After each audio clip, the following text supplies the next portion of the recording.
안녕하세요, 여러분. 우리 사랑하는 나의 아버지 같이 찬양 드리도록 하겠습니다.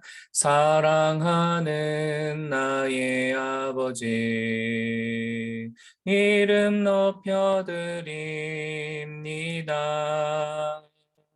주의 나라 찬양 속에 임하시니 능력에 주께 찬송하네.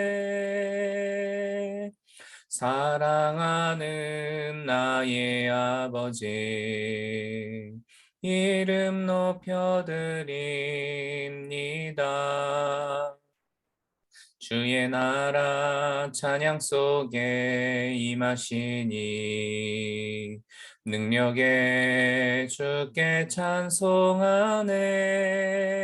전능하신 하나님 찬양, 언제나 동일하신 주, 전능하신 하나님 찬양, 영원히 다스리네. 나 주의 이름 높이리,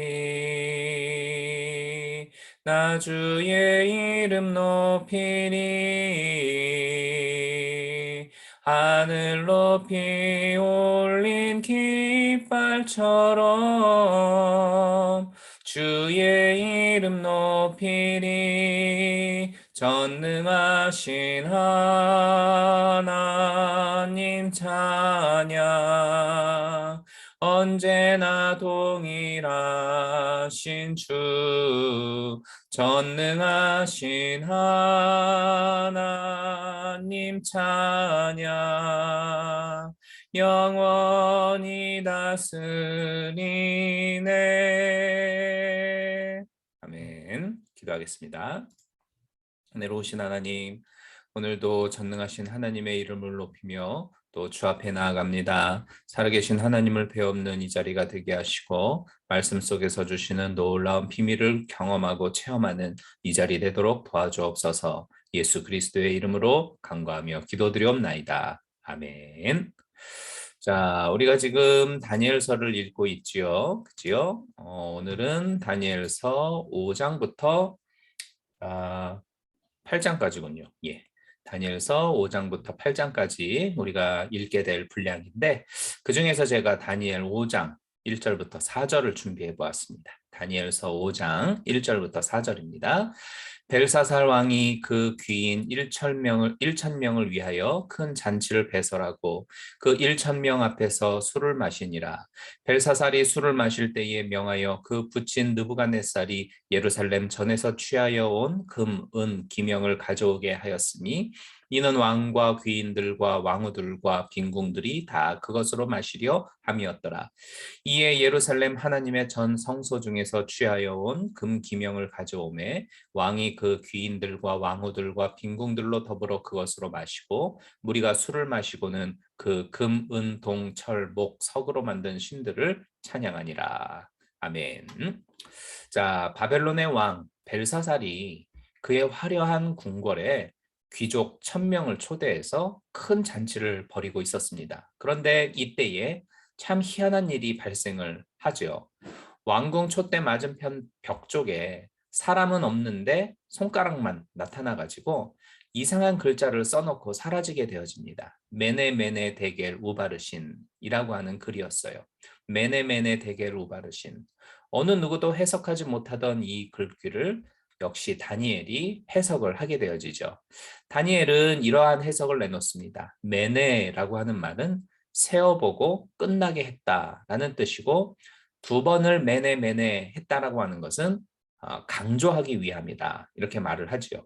데겔이라고 하는 것은 무게를 달아보니 모자랐다라는 뜻이고, 우바르신이라고 하는 건 나라가 나뉘어 두 군데로 갈라져서 다른 곳으로 넘어간다, 이런 뜻입니다.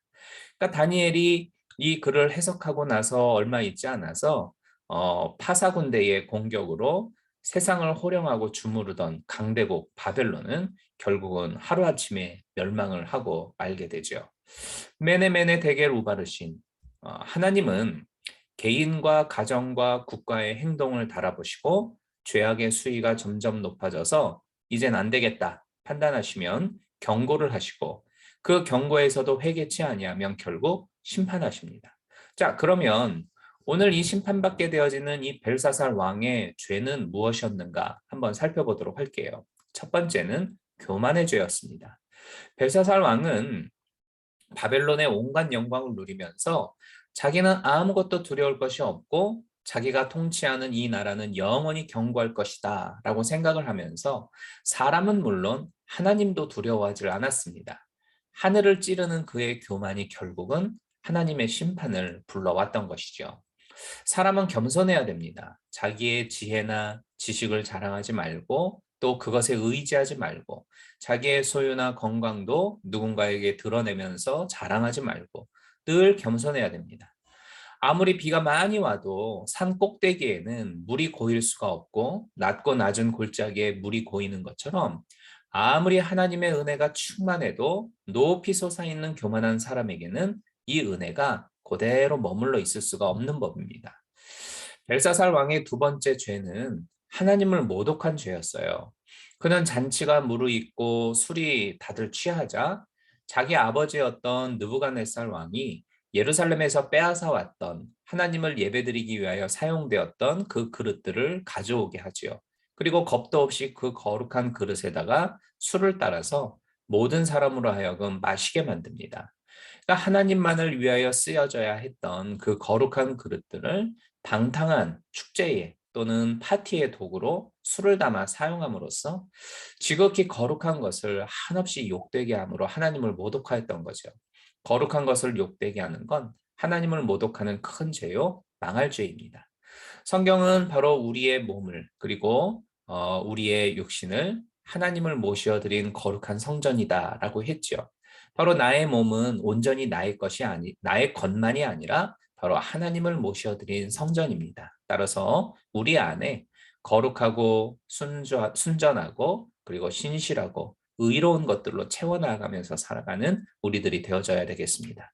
우리의 육신으로 하나님을 모시고 살면서도 불구하고 더러운 것들을 행하며 살아간다면 그것이 바로 하나님을 면박하는 또한 하나님을 모독하는 그러한 죄에 해당됨을 우리가 기억해야 되겠습니다. 벨사살 왕의 세 번째 죄는 우상숭배의 죄예요. 그는 술자 속에서 하나님을 모독했지요. 그리고 금과 은과 동과 철과 나무로 만든 우상들을 찬양합니다. 야, 뭐 자기 백성 하나 지키지 못하는 하나님이 무슨 신이냐?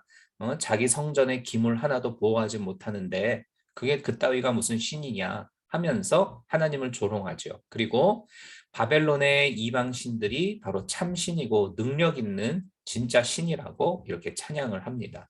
그러다가 그는 그의 나라와 함께 그의 권력과 영원히 망하게 되고 말죠. 여러분, 우상숭배가 무엇입니까? 하나님만이 경배를 받고 그리고 하나님만이 영광을 받아야 하는데 하나님이 아닌 것을 하나님처럼 믿고 그것에 영광을 돌리는 것이 바로 우상숭배입니다. 이러한 일은 인간이 인간 되기를 포기하는 행위고 인간을 창조하신 하나님을 욕되게 하는 무서운 죄입니다. 오늘날 뭐 돌부처라든가 고목나무라든가 달에다가 뭐 해에다가 별에다가 뭐 조상신이다 뭐 이런저런 거 해가지고 섬기는 많은 사람들도 있고 또 설령 그렇게까지는 하지 않는다 할지라도 어떤 사람이 무언가를 목적으로 삼고 그것을 최고의 가치로 생각하고 그것만을 바라보며 산다면 그건 역시도 우상입니다. 그러니까 나는 이거 없으면 절대 살 수 없어 라고 하는 게 그게 바로 우상이라는 거죠. 뭐 돈이라든가 아니면은 학벌이라든가 출세의 욕구라든가 아니면은 자녀에 대한 뭐 전적인 그러한 사랑이라든가 아니면은 권력이라든가 결국 이런 것들이 하나님이 있어야 할 자리를 빼앗아가 버리고 만다면 결국은 그것이 우상이 되어지는 거죠. 그 우상 숭배는 멸망받을 죄에 해당이 된다라는 것입니다.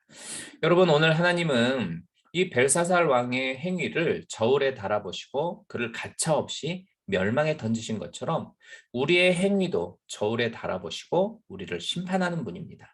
우리는 하나님 앞에 교만하지 말고 늘 하나님의 거룩하심을 모독하지 말고 우상 숭배에 빠져서는 안 될 것입니다. 언제나 잘못되어진 부분들이 있다고 한다면 회개하고 돌이킴으로써 다시 하나님의 선택하심 가운데 하나님의 복 가운데 거하며 살아가는 우리 모든 성도님들이 되기를 주님의 이름으로 축복합니다. 기도하겠습니다.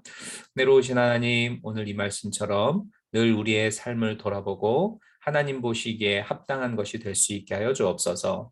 하나님이 우리를 달아보셨을 때에 하나님의 마음에 합당한 우리의 인생이 되게 하시고 그것으로 주께 영광 돌리며 살아가는 모든 성도님들 되게 하옵소서. 예수 그리스도의 이름으로 간구하며 기도드리옵나이다. 아멘. 자, 오늘도 좋은 하루 되십시오. 내일 또 찾아뵙도록 하겠습니다. 샬롬.